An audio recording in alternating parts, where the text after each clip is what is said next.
fighter loses, the first thing they're going to do when they finish criticizing the fighter themselves is come to the trainer. Mm-hmm. Another person whom you have a relationship with, and he's not the only one saying this, but I bring him up in his quote specifically because you have a relationship, you have a history, you've worked together. That's the one that hurts. Fearon. It hurts. He says you should resign before you're sacked, inferring that the way you prepared Daniel, what happened on the night, is grounds for dismissal. That's his opinion. Again, he's another character.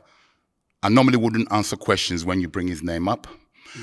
The devil has people wait to there's a saying, you go to heaven when you die or to hell. Mm-hmm. But my take is heaven and hell is actually present here in this universe.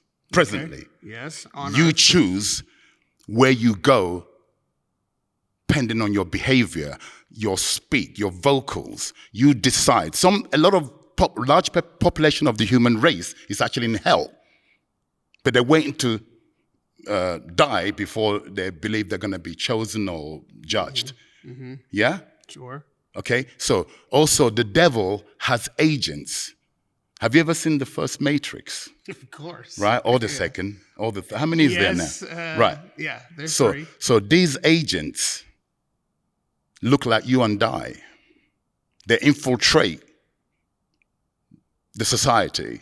They walk around like you and I. They appear like you and I, but they're agents. Right?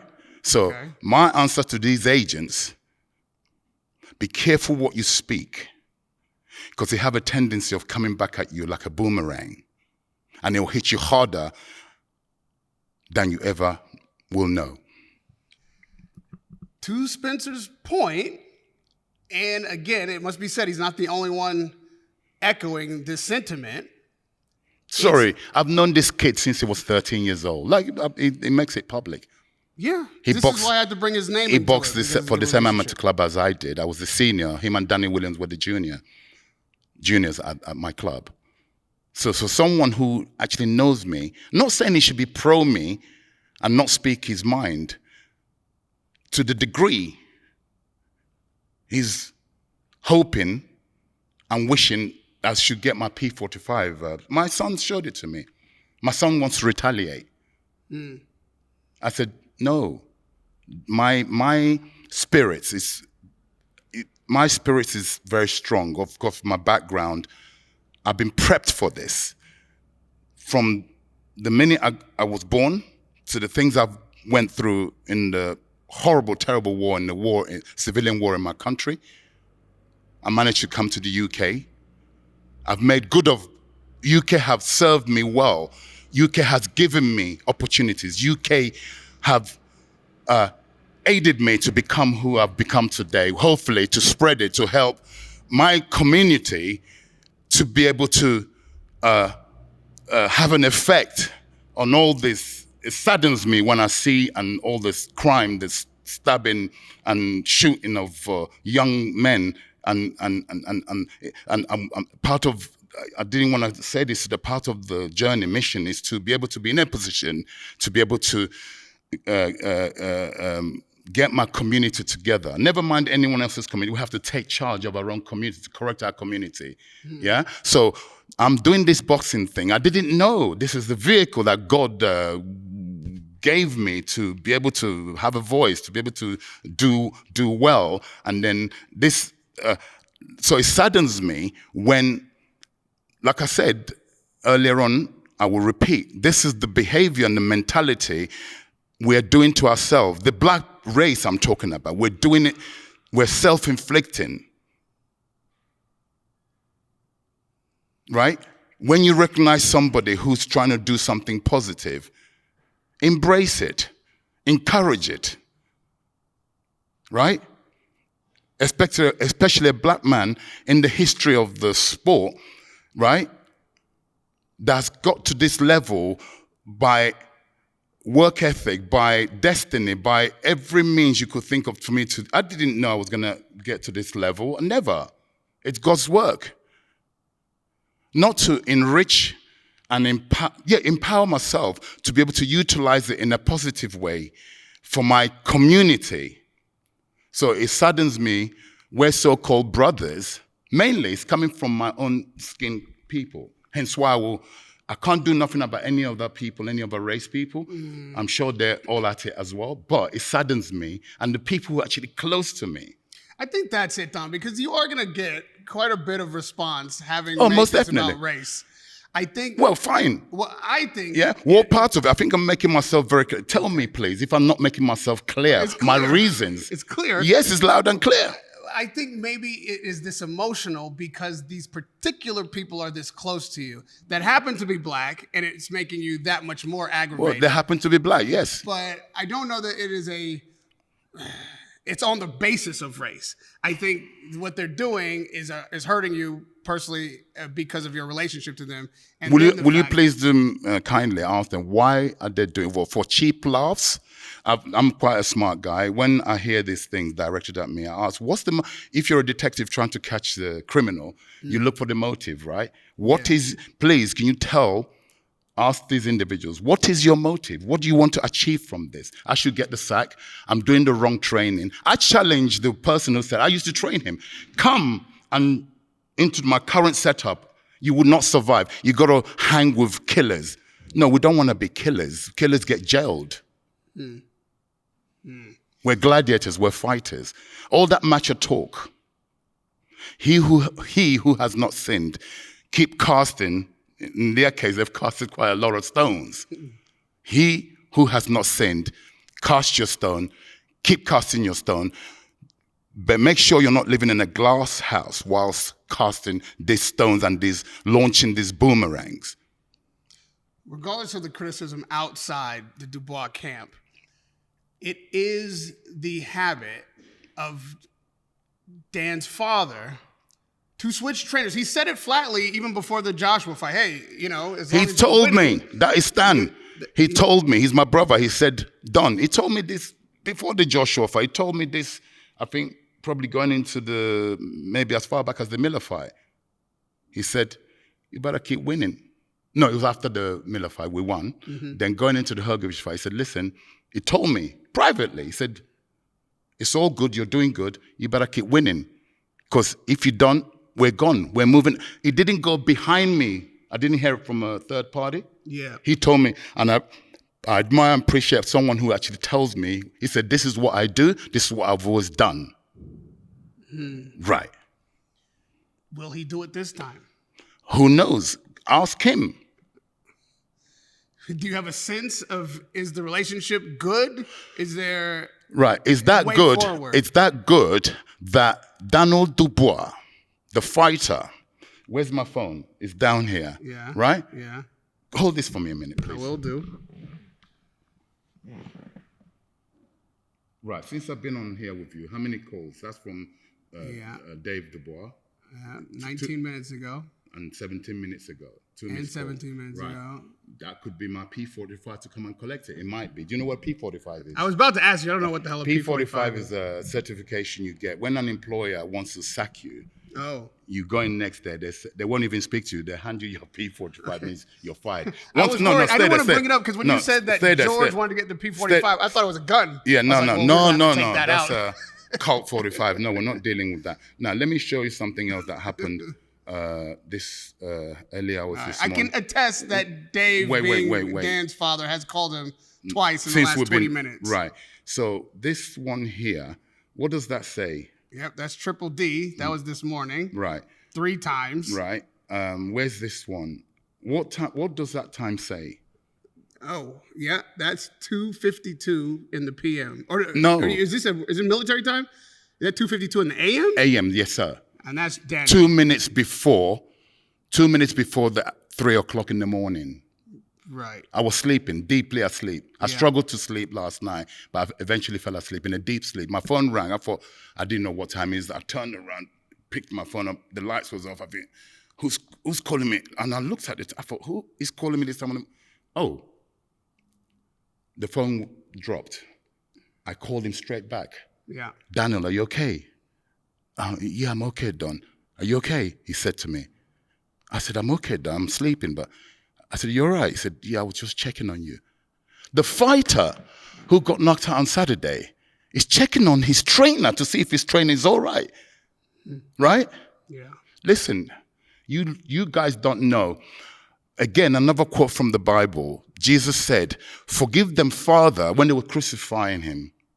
He said, forgive them, Father, for they do not know what they're doing. In this case, I'm going out to the person, you know who you are. Yeah? The Father, not me, I'm not Jesus. The Father will forgive you, for you do not know what you're doing and saying. That is a very good indication that the bond is strong. He called me 3 a.m. to check. It was probably, he knows I get very emotionally attached. Right. To be fair, all of us who know you are close to you are worried. The fighter who got lost on Saturday, the young man, called me 3 a.m. to check if I'm supposed to be calling him to see if he's okay. I mean, ironically, is that maybe the closest that you've ever felt to him? The fact that he made that call? No, he's done things. He does things since we've been together in the last 24 to suggest he knows I've got his back. Mm-hmm. His father knows I've got his back, but he still warned me, if you lose, we're moving on. So I can't make decisions for him. If he wants to fire me, I don't want to be fired, but by all means, I'm ready for any eventuality, any outcome. All I've done is done my best. Yeah? Mm-hmm. Okay? This is not a question, really. Mm-hmm. This is a rhetorical question in that, do you know that you should be proud of what you have accomplished? Yes. Proud as a peacock. Proud as a peacock. I told Daniel the same thing. Every member of my team, I don't do this alone. I have a team, who's worked, sacrifices, like you do. We're not the only ones. Walk proud. You know? I'm seeing friends, they care for me. Like in the last 24 hours, I'm getting calls. A lot of them, I'm not in a position to talk to everybody. Mm-hmm. Messages, good wishes, a lot of, but it's almost like somebody has died here. Nobody has died. People are losing their lives. People are going through all kind of illnesses around the world. This is a choice, sport that we're doing to better our lives. Is a job to better our lives for us and for our families, an extension of our families. We're chasing our dreams and living our dreams. So why would I be disappointed, of course, of the outcome? Of course. Deeply disappointed. It didn't go our way. Again, I'm a strong believer in destiny. This is the way it's been written. When you win, it's been written that way. When you lose, it's also been written that way. It's a part of the journey. And Daniel happens to be only 27 years of age. Yeah? Yeah. So therefore, there's lots of rooms to improve and keep improving. Yeah? Mm-hmm. I plan to be around for long. I train other fighters as well. I've got two beautiful, my grandchildren are twin boys, Elijah and Hendrix. I went to see them yesterday. I was feeling really, really low. I called my son. I said, are you at home? He said, yes. I went to visit my grand. And when I got there and I saw them, nothing else mattered, because that's being rich. That's rich when I look at them. Yeah? That unconditional love. They don't know what a lot's the right? They just see grandpa. So the joy that gave me and the repair, I'm only a human being, the hurt I was feeling evaporated for that moment. When I left their house on the way back, I went back into it. I don't intoxicate. I don't take anything that would take me away to what you're feeling. I'm a human being. Mm-hmm. So I'm strong like that. It's difficult not to escape. Right. You mean no alcohol? No alcohol, no drugs. Right.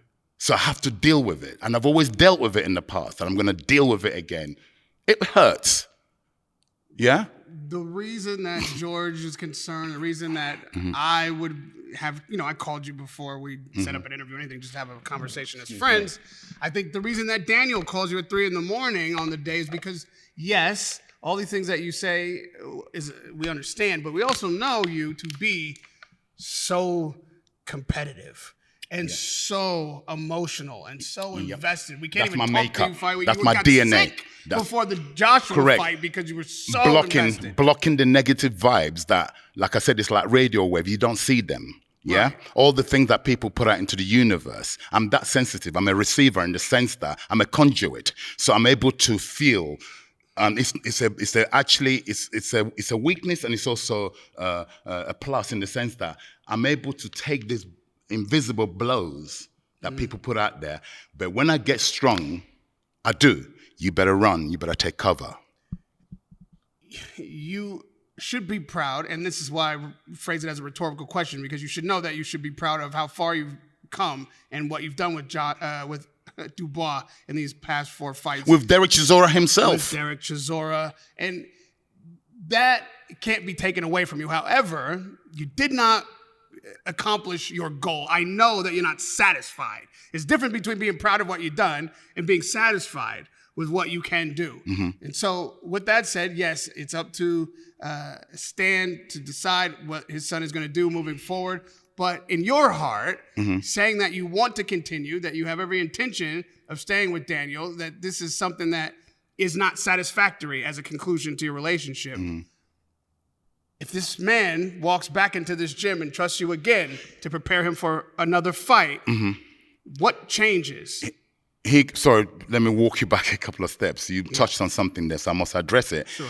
That young man, we spoke briefly 3 a.m. this morning. He called me again when I was at the doctor's. I had a doctor's appointment this morning for my blood pressure, okay, to keep an eye on it. I'm good. I'm planning to die, so bad news for you guys. Right?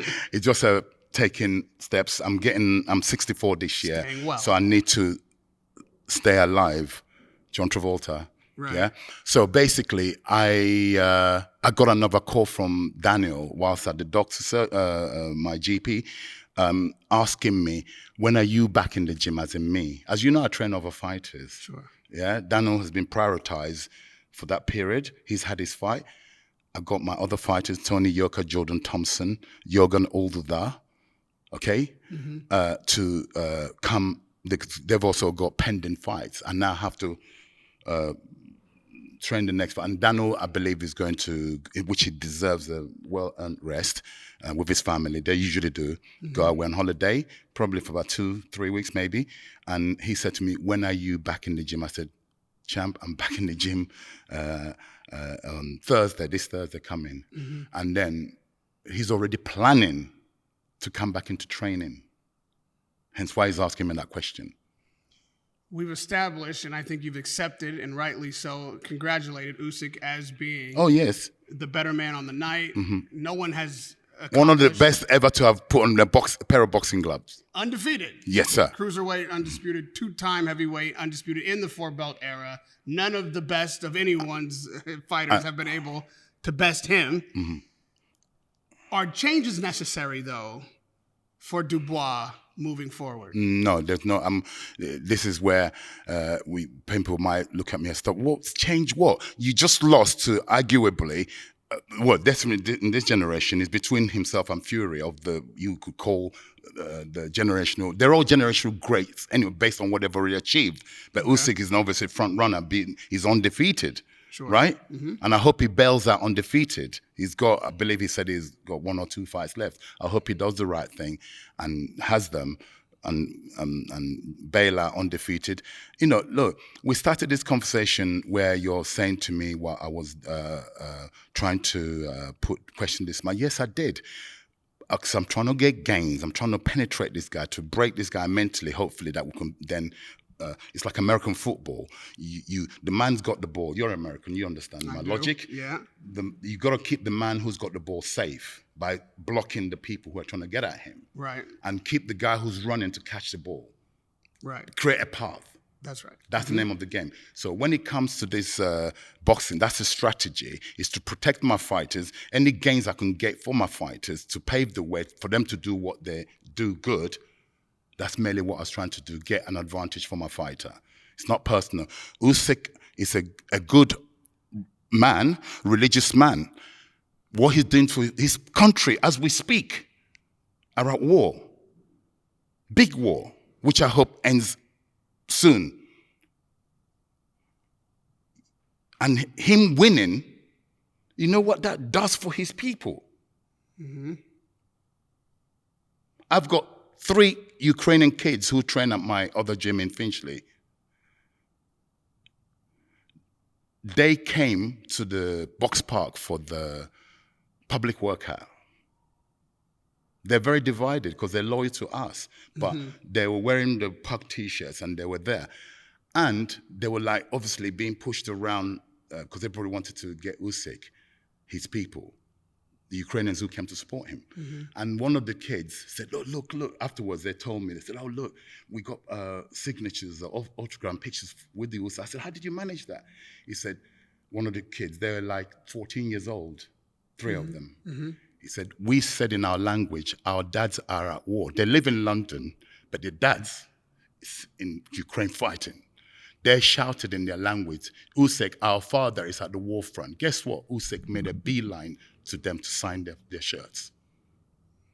That's what you're dealing with, right? I'm not here to put the man down. I was merely trying to penetrate his mentality. He's very strong mentally. That's all I was trying to do. Usyk, the mark of the man, at the end of the fight, I don't know if you can go back and see, he came to our corner. What did he do? He went like that to Daniel Dubois. He turned around to me, went like that to me. I mean, based on what I was saying about him, he should be like, well, punch him in the mouth or not even engage with us. And I couldn't accuse him of being arrogant if he chose to do that. But that's the mark of the man. I mean, the amount of emotion, and I know you hate that this happens when we talk, but no, I don't hate it. It's me. Welled up. The tears got welled up when you were talking about your kids. He took it upon himself to go over. You saw Box Park. It was packed. Yeah. He was going in. He was making an exit to go into his car to be driven to leave the arena because he's got a big fight the next day. All right. Then the kids said in Ukrainian language, "Our fathers are at the war front." And he went, what? He went over and the happiness, because the kids met me back at the gym in Finchley after the public workout to give them another t-shirt because the ones that's been signed, I don't want them to wash it. I said, you can't wash that. So I gave them each a set of new puck shirts, right? That's the mark of the man. No hard feelings. The better man won on the night, and I wish him and his people, his country, the best. I hope this war ends soon. And lastly, of course, looking forward for Dubois, is you say there's no changes necessary. Do you feel like any mistakes were made in the lead up to this fight? Of course, mistakes were made. Of course, they were made. In any. Like I always use football, in any sport, the winner is the person who makes the least mistakes, generally wins, especially at this level. Minimize the errors, and you stand a good chance of being the victor. Right? Right.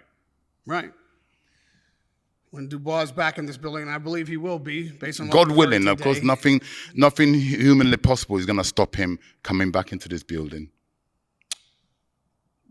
What do you want to institute into your fighter who lost no shame to the guy that has beaten everybody twice? So, okay, let's take Usyk out of the equation. That's not going to be a victory on Dubois' record ever. But the rest of these fighters that are his rivals in his age group that are in this heavyweight division still, that will be competing for these titles once Usyk releases them one way or another.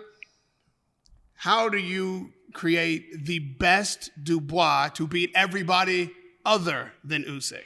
By continuing to do what we're doing with Dubois, Daniel, that is, putting layers and layers on a 2-year relationship.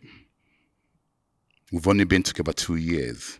I'm going to continue putting layers and layers upon what he already has, with the aim and view to him to become a 2-time world champion. He's only 27. Heavyweights don't come into their zone from this age now to they're like 30. Yeah? So the future is actually very bright for this young man. Disappointed for Saturday, of course. Deeply disappointed. Everyone's concerned. My team, like I said, I don't do this alone. The sponsors who had faith in him to sponsor him, the agents who went out shopping for sponsorship. Yeah. So this is when you get to this level, it's a brand. The Triple D, Daniel Dubois, Daniel Dynamite Dubois, it's a brand, which is an easy sell now, really. Although our stock has not dramatically fallen, it's still intact, in my opinion. To be able to, he's now a box office fighter. We can take him from this level as long as we keep developing him, putting layers and layers of what we're doing already. Hence why, when I'm not being arrogant, when I say to you, no, we're not going to change or something, you ask me, yeah? No, we keep improving, keep putting layers. It's a 2-year relationship. Look what he's done in that 2-year relationship. It's remarkable and commendable. You've got banners behind you. One of them says, Daniel Dubois, the heavyweight champion. Of the world. Of the world. And you have other fighters in your care. Daniel will be back. I believe other banners will be hung in this very gym. I appreciate, Don, always your candor, the time that you take, and the willingness to answer these questions, so uncomfortable, but all. No, I don't find any. Sorry to interrupt you. I don't find any of them uncomfortable. This is what we signed up for. I don't have to be in this job if it's too hot for you in the kitchen. It does get hot, but you have to have the resilience to take the heat. Yeah. Yeah. It's not for everybody. Yeah. If you can take the heat, I'm willing. What does pressure make? Diamonds. There you go, champ. There you go, champ. And Pug makes champions. Absolutely. Those 2 grandkids of yours will watch these interviews one day and see these fights, and I believe they'll be proud of their grandfather, how you comported yourself post-fight, how you've trained world champions and the champions that are to come. It's been a pleasure to talk to you, and really an honor to be your friend. We will speak again, I'm sure, soon. Get some rest. Thank you for the time. Radio Rahim with Don Charles. Peace.